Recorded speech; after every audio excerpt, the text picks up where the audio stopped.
আসসালামু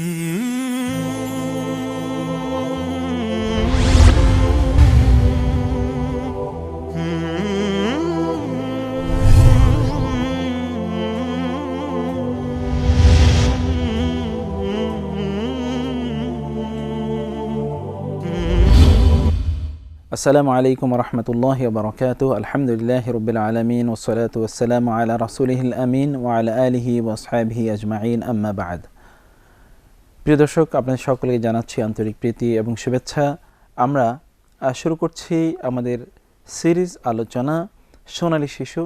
আমরা এই আলোচনায় গত কয়েকটি পর্ব ধরে যে বিষয়টি আপনাদের সামনে উপস্থাপন করার চেষ্টা করছি সেটি হচ্ছে, আমরা বলেছিলাম যে সোনালী শিশুদেরকে গঠনের ক্ষেত্রে রাসূলুল্লাহ সাল্লাল্লাহু আলাইহি ওয়াসাল্লাম যে পদ্ধতি গ্রহণ করেছেন সেই পদ্ধতিটি ছিল এরকম যে সেই পদ্ধতিকে আমরা 5টি মূল স্তম্ভের উপর নির্ভর করে আলোচনা করেছি। 5টি মূল স্তম্ভের একটি স্তম্ভ ছিল যে রাসূলুল্লাহ পিতামাতা বা অভিভাবক অভিভাবিকাদেরকে কেন্দ্র করে যে কথা বলেছেন, যে দিক নির্দেশনা প্রদান করেছেন। 2 নম্বর ছিল, আমরা বলেছি যে সোনালী শিশুদের বুদ্ধিবৃত্তিক বিকাশের জন্যে পিতামাতাদেরকে যে ভূমিকা গ্রহণ করতে হবে, যে দায়িত্ব গ্রহণ করতে হবে, সেই মূল স্তম্ভ। 3 নম্বর হচ্ছে সোনালী শিশুদের তাদের আধ্যাত্মিক উন্নয়নের জন্যে বা সোনালী শিশুদের তাদের মনস্তাত্ত্বিক উন্নয়নের জন্যে যে মূলনীতিগুলো পিতামাতাদের গ্রহণ করতে হবে সেই মূলনীতিগুলো কি। এবং চতুর্থত আমরা বলেছিলাম যে সোনালী শিশুদেরকে পিতামাতাদের প্রতি দায়িত্বশীল, তাদের প্রতি দায়িত্ববান হিসেবে গঠন করতে হলে আমাদের কি কি দায়িত্ব পালন করতে হবে বা আমাদের কি কি করণীয় রয়েছে, কোন কোন মূলনীতির আলোকে তাদেরকে গঠন করতে হবে।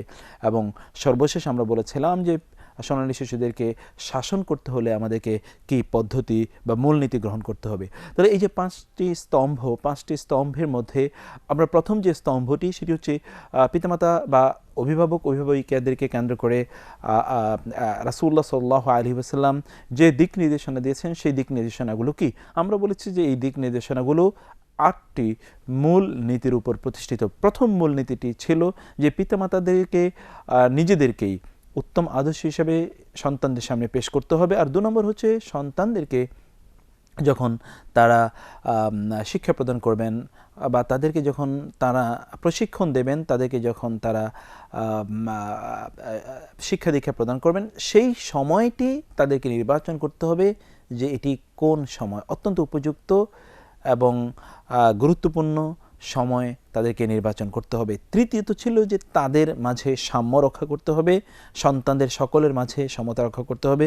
চতুর্থত ছিল, যেটি আমরা গত 2 পর্ব ধরে আলোচনা করেছি, পিতামাতাদের নিশ্চিত করতে হবে যে সন্তানদের প্রতি তাদের যে দায়িত্ব অথবা তাদের উপর সন্তানদের যে অধিকার এগুলো যথাযথভাবে আদায় করা হয়েছে। আর পঞ্চমত আজকে আমরা যে আলোচনা করব সেটি হচ্ছে, সন্তানদের জন্য পিতামাতা দোয়া করতে হবে, ব্যাপক পরিমাণে দোয়া করতে হবে। সেটি আমরা কোরআন এবং সুন্নাহ এরকম বহু দোয়ার নজির খুঁজে পাই।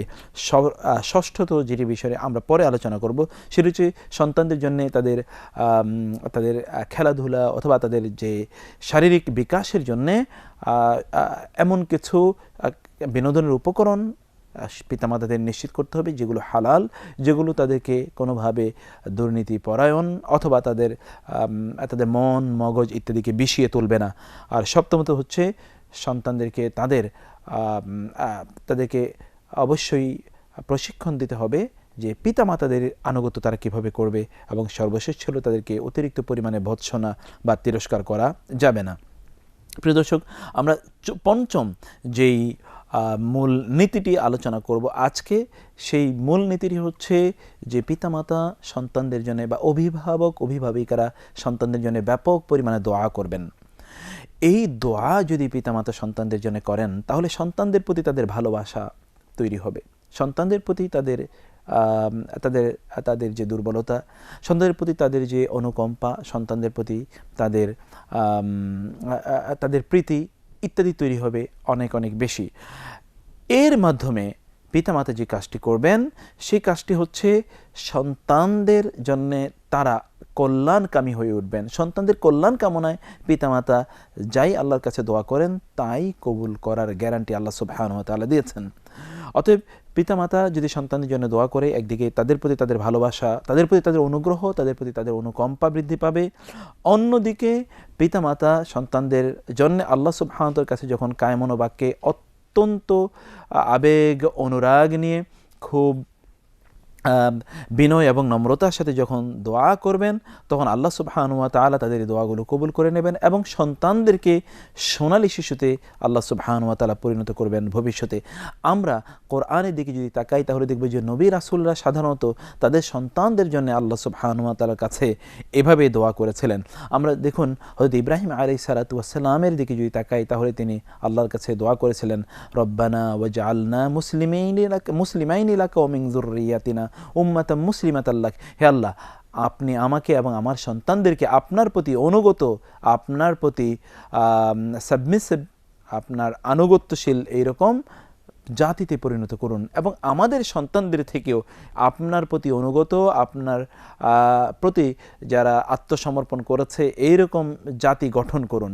অন্যদিকে ইব্রাহিম আলাইহিস সালাম আবার এ দোয়াও করেছিলেন যে রব্বি জাআলনি মুকিমাস সালাতি ওয়া মিন যুররিয়াতি। হে আল্লাহ, আপনি আমাকে এবং আমার সন্তানদেরকে সালাত কায়েমকারী হিসেবে আপনি কবুল করুন, আপনি সালাত কায়েমকারী হিসেবে বানান। আবার রব্বানা তাকাব্বাল মিন্না, এইভাবে আবার তিনি দোয়া করেছেন যে হে আল্লাহ, আপনি আমাদের থেকে, আমি এবং আমার সন্তান মিলে যে এই যে বাইতুল্লাহ কাবা শরীফ নির্মাণ করেছি, এই কাবা শরীফ আপনি নির্মাণের এই কাজটি আপনি আমাদের থেকে কবুল করে নিন। আমরা আরও অনেক নবী রাসূলের এরকম দোয়ার কথা বলতে পারি যে দোয়া নবী রাসূলরা তাদের সন্তানদের জন্য করেছেন। রাসূলুল্লাহ সাল্লাল্লাহু আলাইহি ওয়াসাল্লাম আমাদেরকে দেখিয়ে দিয়েছেন যে কিভাবে সন্তানদের জন্য দোয়া করতে হবে। আমরা এর চমৎকার কিছু আদর্শ সুন্নাহর মধ্যে খুঁজে পাই এবং সাহাবায়ে কেরামদের জীবনে খুঁজে পাই। আমাদের অনেকে কিন্তু সন্তানদের জন্য দোয়া করে না। আমি যদি আপনাকে প্রশ্ন করি যে আপনি আপনার সন্তানদের জন্য কতবার দোয়া করেছেন, কয়বার দোয়া করেছেন, আদৌ করেছেন কিনা, বা দোয়া করার প্রয়োজন অনুভব করেন কিনা? আমরা তো মনে করি যে সন্তানদেরকে তাদের যে খাদ্য পানীয়, তাদের জামা কাপড়, অথবা তাদেরকে একটু বাড়ি গাড়ি দেয়া, তাদেরকে তাদের জন্য খরচ করা, তাদের জন্য শপিং করা, সুন্দর জামা কাপড় কিনে দেয়া, এগুলোই বুঝি তাদের প্রতি আমাদের দায়িত্ব, এগুলোই বুঝি কর্তব্য, এগুলোই বুঝি তাদের অধিকার। না, তাদের অধিকারের কিন্তু ব্যাপার আরও ভিন্ন রয়েছে, আরও অনেক ব্যাপক রয়েছে। যেমন তাদের জন্য দোয়া করা, এটি কিন্তু তাদের অধিকার এবং আমাদের দায়িত্ব তাদের প্রতি। আমরাই যদি তাদের জন্য দোয়া না করি তাহলে তাদের সমস্যা কীভাবে দূরীভূত হবে, তাদের ভবিষ্যতের যে কণ্টকাকীর্ণ পথ এটি তারা কীভাবে চলবে নির্বিঘ্নে। এই জন্য তাদের জন্য আমাদের দোয়া করতে হবে। 2 নম্বরে হচ্ছে রাসূলুল্লাহ সাল্লাল্লাহু আলাইহি ওয়াসাল্লাম পিতামাতাদেরকে একদিকে নির্দেশ দিয়েছেন সন্তানদের জন্য দোয়া করতে, অন্যদিকে সন্তানদের বিরুদ্ধে বদদোয়া দিতে রাসূলুল্লাহ সাল্লাল্লাহু আলাইহি ওয়াসাল্লাম নির্দেশ দিয়েছেন যে তাদের প্রতি যাতে তাদের জন্য যাতে বদদোয়া না করা হয়। তিনি নিষেধ করেছেন যাতে সন্তানদের বদদোয়া না করা হয়। আমরা এই ক্ষেত্রে অনেকগুলো চমৎকার ঘটনা আপনাদের সামনে ইনশাআল্লাহ বর্ণনা করব। এটি কারণ কি? কেন সন্তানদেরকে বদদোয়া দেয়া যাবে না, অথবা তাদেরকে গালিগালাজ করা যাবে না, তাদেরকে খারাপ ভাষায় কথা বলা যাবে না? এটি কারণ হচ্ছে, একদিকে হচ্ছে এটি ব্যক্তিত্ব, ইসলামিক যে ব্যক্তিত্ব, ইসলামিক যে ক্যারেক্টার, এই ক্যারেক্টারের বিরোধী, ইসলামের যে নৈতিকতা, এই নৈতিকতার বিরোধী। অন্যদিকে রাসূল ইসলামের যে সন্তান প্রতিপালনের রাসূল ইসলামের যে পদ্ধতি, সে পদ্ধতির এটি হচ্ছে বিরোধী। 3 নম্বরে হচ্ছে এগুলো সন্তানদেরকে ধ্বংস করে দিতে বাধ্য। অর্থাৎ কোনো সন্তান ধ্বংস হয়ে যাওয়ার জন্য এতটুকুই যথেষ্ট যে তার পিতামাতা তাকে বদদোয়া করেছেন বা তার পিতামাতা তার জন্য যথেষ্ট পরিমাণে দোয়া করেননি। এবং এই জন্যে আমরা দেখি যে রাসূলুল্লাহ সাল্লাল্লাহু আলাইহি ওয়াসাল্লাম ইভেন তায়েফবাসী রাসূল সাল্লামের উপর এতটা জুলুম অত্যাচার করার পরেও তার গোটা শরীর রক্তাক্ত করে দিয়েছিলেন তারা পাথর মেরে, কিন্তু তারপর রাসূল সাল্লাম শিশুদের সামনে রেখে, শিশুদের কারণে তিনি তায়েফবাসীদের উপর তিনি বদদোয়া করেননি। হাদিসে এসেছে রাসূলুল্লাহ সাল্লাল্লাহু আলাইহি ওয়াসাল্লাম বলেছেন, আরজু মিনাল্লাহি তাআলা আন ইউখরিজা মিন আসলাবিহিম মান ইয়াবুদাল্লাহ। আমি আশা করছি আল্লাহ সুবহানাহু ওয়া তাআলা এই যারা এখন আমাকে রক্তাক্ত করলো, আমার উপর জুলুম করলো, অত্যাচার করলো, তাদের ঔরস থেকে আল্লাহ সুবহানাহু ওয়া তাআলা এমন এক জাতির তিনি প্রকাশ ঘটাবেন যারা আল্লাহ সুবহানাহু ওয়া তাআলার ইবাদত করবে। এবং সত্যি কি তাই ঘটেনি? এখন যদি আপনি তায়েফে যান তাহলে একজন লোকও কি দেখবেন যারা রাসূলুল্লাহ সাল্লাল্লাহু আলাইহি ওয়াসাল্লামকে মানেনি বা আল্লাহ রাসূলের কথা যারা শোনেনি বা যারা মুসলিম নয়, একজনও তো আপনি খুঁজে পাবেন না। তাহলে এই যে রাসূলুল্লাহ সাল্লাল্লাহু আলাইহি ওয়াসাল্লাম, অথচ তারা কিন্তু এই তায়েফবাসীরা কিন্তু শিশুদেরকে দিয়েই রাসূলুল্লাহ সাল্লামের উপর তারা পাথর নিক্ষেপ করে এবং তাকে রক্তাক্ত করে দেয়। কিন্তু রাসূল সাল্লাম এই শিশু এবং এদেরও ভবিষ্যৎ যে শিশু হবে তাদেরকে সামনে রেখে তিনি কিন্তু তাদের বিরুদ্ধে কোনো বদদোয়া করেননি। এই জন্য আমরা দেখি যে রাসূলুল্লাহ সাল্লাল্লাহু আলাইহি ওয়াসাল্লাম তিনি নিজে যেরকম বদদোয়া করেননি, তিনি অন্যদেরকেও বদদোয়া করতে নিষেধ করেছেন। আমরা আবু দাউদ শরীফে দেখি একটি হাদিস এসেছে যেখানে রাসূল সাল্লাল্লাহু আলাইহি ওয়াসাল্লাম বলেছেন, লা তাদউ আলা আনফুসিকুম ওয়ালা তাদউ আলা আওলাদিকুম, তোমরা তোমাদের নিজেদের বিরুদ্ধেও বদদোয়া করো না। অনেকেই দেখুন এরকম কথা বলে, আমার ধ্বংস হয় না কেন, আমি মরি না কেন, আমার কেন মরণ হয় না। এইভাবে লোকেরা কিন্তু তাদের নিজেদের ব্যাপারে বদদোয়া করে থাকে, নিজেদের ব্যাপারে খারাপ কামনা কল্যাণ করে থাকে। হতে পারে যে কখনো কখনো নিকটাত্মীয় কারো প্রতি, বাবা মা অথবা স্বামী স্ত্রীর প্রতি রাগ করে বা সন্তানদের প্রতি রাগ করে এরকম কথা বলে, কিন্তু এটি বলা নিষিদ্ধ। রাসূলুল্লাহ সাল্লাল্লাহু আলাইহি ওয়াসাল্লাম বলেছেন, লা তাদউ আলা আনফুসিকুম ওয়ালা তাদউ আলা আওলাদিকুম, এবং তোমরা তোমাদের সন্তানদের বিরুদ্ধেও তোমরা বদদোয়া করো না, সন্তানদের বিরুদ্ধেও তোমরা বদদোয়া করো না। ওয়ালা তাদউ আলা খাদামিকুম, তোমরা তোমাদের খাদেম যারা, তোমাদের কাজের লোক যারা, তাদেরকেও তোমরা বদদোয়া করো না। ওয়ালা তাদউ আলা আমওয়ালিকুম, তোমাদের সম্পদগুলোর তোমরা বদদোয়া করো না, সম্পদগুলোর প্রতিও তোমরা বদদোয়া করো না। লা তুওয়াফিকু মিনাল্লাহি সাআতান ফায়ানজিলু ফিহা ইআতাউন ফায়ুস্তাজাবু লাকুম, কারণ হতে পারে যে তোমরা এমন একটা সময় দোয়া করছো যেই সময়টি আল্লাহর কাছে দোয়া করার, দোয়া কবুলের সময়। তোমরা বদদোয়া করছো, কিন্তু এই বদদোয়াটি এমন একটি সময় করে ফেলেছো যে সময়টি আল্লাহর কাছে দোয়া কবুলের সময়, আর তখনই তোমাদের এই বদদোয়াটি কবুল হয়ে যাবে।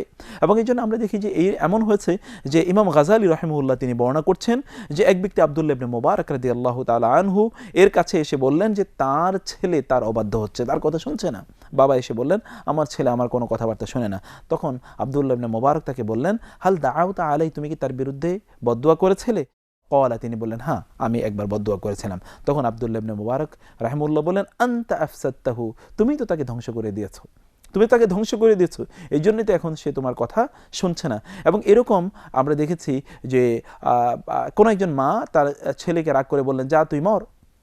কিছুক্ষণ পরে দেখা গেল যে সেই ছেলের লাশ মায়ের কাছে চলে এসেছে, কারণ মা হয়তো এমন সময় কথা বলেছেন যেই সময় আল্লাহ সুবহানাহু ওয়া তাআলা সাথে সাথে তার কথাটি কবুল করে নিয়েছেন। অতএব সম্মানিত উপস্থিতি, শিশুদের জন্য দোয়া করতে হবে, বদদোয়ার কোনো সুযোগ নেই। রাসূলুল্লাহ সাল্লাল্লাহু আলাইহি ওয়াসাল্লাম শিশুদের জন্য দোয়া করেছেন, কখনো তিনি কোনো প্রেক্ষাপটে, যেমন তায়েফের ঘটনা আমরা বর্ণনা করলাম, কোনো প্রেক্ষাপটে রাসূলুল্লাহ সাল্লাম শিশুদেরকে বদদোয়া করেননি। আমরা এখানে দেখি যে শিশুদেরকে, অনেক শিশুদেরকে তিনি বিভিন্নভাবে দোয়া করেছেন। আমরা আমাদের এই আলোচনায় কিন্তু বহু শিশুর নাম উচ্চারণ করেছি বিভিন্ন সময়। আনাস রাদিয়াল্লাহু তাআলার নাম উচ্চারণ করেছি, আব্দুল্লাহ ইবনে আব্বাসের নাম উচ্চারণ করেছি, আব্দুল্লাহ ইবনে ওমরের নাম উচ্চারণ করেছি, এবং আমরা আব্দুল্লাহ ইবনে জুবাইরের নাম উচ্চারণ করেছি, এবং অনেকের নাম আমরা উচ্চারণ করেছি। এখন আমরা এরকম কিছু এক্সাম্পল বলবো যাদেরকে রাসূলুল্লাহ সাল্লাম দোয়া করেছেন এবং তারা সত্যিকার অর্থে রাসূলের দোয়ার ফলে সেরকম বিশাল কল্যাণের মালিক হয়েছেন। যেমন ইমাম বুখারী রাহিমাহুল্লাহ তিনি বর্ণনা করছেন ইবনে আব্বাস রাদিয়াল্লাহু তাআলা আনহু থেকে যে একবার রাসূলুল্লাহ সাল্লাল্লাহু আলাইহি ওয়াসাল্লাম আমাকে জড়িয়ে ধরলেন, এবং কোন অবস্থায় জড়িয়ে ধরলেন এটি একটি চমৎকার ঘটনা। এই ঘটনা নিশ্চয়ই আমরা কোনো একটি পর্বে আলোচনা করব। আপনারা এই জায়গাটিতে একটু পয়েন্ট আউট করে রাখুন। রাসূলুল্লাহ সাল্লাল্লাহু আলাইহি ওয়াসাল্লাম একবার আমাকে তার বুকে জড়িয়ে ধরে বললেন, আল্লাহুম্মা আল্লিমহুল হিকমা, হে আল্লাহ তুমি আব্দুল্লাহ ইবনে আব্বাসকে তুমি হিকমত, প্রজ্ঞা, জ্ঞান, বুদ্ধিমত্তা তুমি তাকে শিক্ষা দাও। অন্য একটি বর্ণনায় এসেছে যে রাসূল সাল্লাল্লাহু আলাইহি ওয়াসাল্লাম বলেছেন, আল্লাহুম্মা আল্লিমহুল কিতাব, হে আল্লাহ তুমি তাকে কোরআনের জ্ঞান শিক্ষা দাও। এবং বুখারী এবং মুসলিমের আরেকটি বর্ণনা এসেছে রাসূল সাল্লাল্লাহু আলাইহি ওয়াসাল্লাম তাকে দোয়া করেছিলেন, আল্লাহুম্মা ফাক্কিহু ফিদ্দীন, হে আল্লাহ তুমি তাকে দ্বীনের সূক্ষ্ম জ্ঞান প্রদান করো।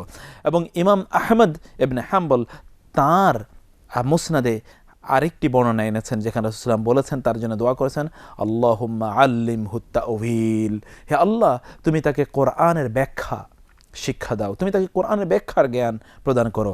এবং এই কারণে আমরা দেখি সম্মানিত দর্শক মণ্ডলী যে হযরত আব্দুল্লাহ ইবনে আব্বাস রাদিয়াল্লাহু তাআলা আনহু তিনি যখন সোনালী শিশু হয়ে এবং সোনালী শিশুর অধ্যায় পেরিয়ে যখন তিনি যুবক এবং পরবর্তী যখন তিনি পরিণত বয়সে উপনীত হন, তখন তিনি হন হাবরুল উম্মাহ, এই উম্মাহ মুসলিমের সবচেয়ে বড় বিদ্বান ব্যক্তিতে তিনি পরিণত হন। এবং তিনি তার জামানুল কোরআন, অর্থাৎ তিনি কোরআনের ব্যাখ্যাদাতা, সবচেয়ে শক্তিশালী ব্যাখ্যাদাতায় তিনি পরিণত হন। এবং এই জন্য ওমর রাদিয়াল্লাহু তাআলা আনহুর মতো ব্যক্তিকেও আমরা দেখি যে তিনি আব্দুল্লাহ ইবনে আব্বাসকে ডেকে বলেন যে আব্দুল্লাহ ইবনে আব্বাস, তুমি বলো এই আয়াতের ব্যাখ্যা কী হবে। এবং কোরআনের যত ব্যাখ্যা আমরা পাই এখন, এই সকল ব্যাখ্যার উৎস কোনো না কোনোভাবে হয়তোবা দেখা যাবে যে আব্দুল্লাহ ইবনে আব্বাস রাদিয়াল্লাহু তাআলার কাছে চলে যাচ্ছে। সবচেয়ে বড় কোরআনের ব্যাখ্যাদাতা ছিলেন আব্দুল্লাহ ইবনে আব্বাস রাদিয়াল্লাহু তাআলা আনহু, কারণ রাসূলুল্লাহ সাল্লাল্লাহু আলাইহি ওয়াসাল্লাম তার জন্য দোয়া করেছেন। আপনার সন্তানকে যদি আপনি আব্দুল্লাহ ইবনে আব্বাসের মতো, অথবা পরে আমরা যে ঘটনা বর্ণনা করব আনাস রাদিয়াল্লাহু তাআলা আনহু, অথবা অন্য আব্দুল হামিদ আল আনসারী রাদিয়াল্লাহু তাআলা আনহু, এদের মতো যদি আপনি গঠন করতে চান, তাহলে তাদের জন্য দোয়া করতে হবে প্রতি মুহূর্তে। এবং এই দোয়ার যে মুখ্যম গুরুত্বপূর্ণ সময় রয়েছে, যেটি আমরা হয়তো অন্য কখনো আলোচনা করব, সেটি হচ্ছে যে যেমন প্রত্যেক ফরজ সালাতের পর আপনি দোয়া করবেন, অথবা শুক্রবারে ইমাম খতিব যখন খুতবা দিচ্ছেন সেই সময়, অথবা যখন খুতবা থেকে তিনি অব্যাহতি নিচ্ছেন সেই সময়, অথবা আজান এবং একামতের মধ্যখানে, এই যে বিভিন্ন সময়, অথবা আসর থেকে মাগরিবের সময় শুক্রবারে, অথবা প্রতি রাতে আপনি যদি রাতের তৃতীয় ভাগে ফজরের আগ মুহূর্তে যদি আপনি আল্লাহর কাছে দোয়া করেন, তাহলে সাহারি যে সময় আমরা খাই সেই সময় দোয়া করেন, তাহলে আল্লাহ সুবহানাহু ওয়া তাআলা আপনার দোয়া কবুল করে নেবেন। এরকম অনেকগুলো গুরুত্বপূর্ণ সময়, যেমন সিজদার মধ্যে যদি আপনি দোয়া করেন, আপনার সন্তানের জন্য দোয়া করুন। আপনার সন্তানকে আল্লাহ সুবহানাহু ওয়া তাআলা অনেক বড় বিদ্যান, অনেক বড় কল্যাণ হিসেবে, আপনার অনেক বড় কল্যাণপ্রাপ্ত হিসেবে আপনার সন্তানকে আল্লাহ সুবহানাহু ওয়া তাআলা কবুল করে নেবেন। এবার আমরা রাসূলুল্লাহ সাল্লাল্লাহু আলাইহি ওয়াসাল্লাম যে কিছু সন্তান শিশুদের জন্য দোয়া করেছেন, তার আরও কিছু এক্সাম্পল আমরা বর্ণনা করছি। একটি এক্সাম্পল আমরা বললাম আব্দুল্লাহ ইবনে আব্বাসের জন্য। দ্বিতীয় আমরা দেখি যে রাসূলুল্লাহ সাল্লাল্লাহু আলাইহি ওয়াসাল্লাম আরেক শিশু, তার মা ছিল খ্রিস্টান এবং তার বাবা ছিল মুসলিম। এবার এই শিশুর জন্য রাসূলুল্লাহ সাল্লাল্লাহু আলাইহি ওয়াসাল্লাম যখন বাবা মা তারা বিতর্ক করলেন, তারা যখন এই ডিবেট করলেন যে এই সন্তানের মালিক কী হবে, বাবা নাকি মা, রাসূলুল্লাহ সাল্লাল্লাহু আলাইহি ওয়াসাল্লাম এবার এই শিশুকে তিনি ইখতিয়ার দিলেন যে তুমি নির্বাচন করো, তুমি বাবার কাছে থাকবে না মায়ের কাছে থাকবে। কিন্তু সাথে সাথে তিনি আল্লাহর কাছে দোয়া করলেন এই শিশুর জন্য, হে আল্লাহ তুমি এই শিশুকে হেদায়েত দান করো। এবং দেখা যায় এই শিশু তারপরে তার বাবা, অর্থাৎ যিনি মুসলিম ছিলেন, তার সাথে তিনি থেকে গেলেন। আব্দুর রাজ্জাক তার মুসান্নাফে হাদিসটি বর্ণনা করেছেন আব্দুল হামিদ আল আনসারী রাদিয়াল্লাহু তাআলা সম্পর্কে, যিনি নিজেই শিশু এবং যার সম্পর্কে হাদিসটি বর্ণিত। তিনি বললেন যে আমার বাবা আমার দাদা থেকে হাদিসটি বর্ণনা করেছেন যে তার দাদা তিনি ইসলাম গ্রহণ করেছিলেন, এবং তার স্ত্রী অর্থাৎ তার দাদি তিনি ইসলাম গ্রহণ করতে অস্বীকার করেন। তখন তার দাদা তার ছেলেকে, অর্থাৎ এই যে আব্দুল হামিদ আল আনসারী রাদিয়াল্লাহু তাআলা আনহু, তার বাবার ব্যাপারে তিনি বর্ণনা করছেন, অর্থাৎ হামিদকে নিয়ে আসলেন তার বাবা রাসূলুল্লাহ সাল্লাল্লাহু আলাইহি ওয়াসাল্লামের কাছে। অথচ আব্দুল হামিদের পিতা তিনি তখনও পরিণত বয়সে তিনি পৌঁছেন, অর্থাৎ তখনও তিনি বালেগ হননি, তিনি তখনও নাবালেগ। এই অবস্থায় আসলে রাসূলুল্লাহ সাল্লাল্লাহু আলাইহি ওয়াসাল্লাম বাবাকে এবং মাকে তার দুপাশে বসালেন এবং বসিয়ে সুম্মা খায়্যারাহু, এরপরে তিনি আব্দুল হামিদের পিতা অর্থাৎ হামিদ রাদিয়াল্লাহু তাআলা আনহুকে তিনি বললেন যে তুমি বাবা বা মা দুজনে যে কোনো একজনকে তুমি গ্রহণ করতে পারো, তুমি কার কাছে থাকবে। এটা বলেই তিনি রাসূলুল্লাহ সাল্লাল্লাহু আলাইহি ওয়াসাল্লাম এবার আল্লাহর কাছে দোয়া করলেন, আল্লাহুম্মা হদিহ, হে আল্লাহ তুমি তাকে, এই শিশুকে তুমি হেদায়েত দাও। ফাযহাবা ইলা আবিহি, তখন শিশুরা কিন্তু সাধারণত মায়ের সাথে থাকতে চায়, কিন্তু এই শিশু রাসূলুল্লাহ সাল্লাল্লাহু আলাইহি ওয়াসাল্লাম তার জন্য দোয়া করলেন এই মজলিসে। এই শিশু এবার তার বাবার কাছে চলে গেল। ইমাম আহমদ এবং নাসাই হাদিসটি বর্ণনা করেছেন। এইভাবে রাসূলুল্লাহ সাল্লাল্লাহু আলাইহি ওয়াসাল্লাম ইভেন এতটা গুরুত্বপূর্ণ, এতটা পেরেশানিযুক্ত এই সময়ও কিন্তু রাসূলুল্লাহ সাল্লাল্লাহু আলাইহি ওয়াসাল্লাম শিশুদের জন্য দোয়া করতে ভুলেননি। এবং এখানে আমরা অনেক বিষয় যেটি দেখতে পাই সেটি হচ্ছে যে আমরা অনেক সময় দেখি যে আমাদের সন্তানরা তারা অবাধ্য হচ্ছে, আমাদের সন্তানরা তারা খারাপ কাজ করছে, আমাদের সন্তানরা আমাদের কথা অনুসারে চলছে না, আল্লাহ সুবহানাহু ওয়া তাআলা বা তার দ্বীন অনুসারে চলছে না।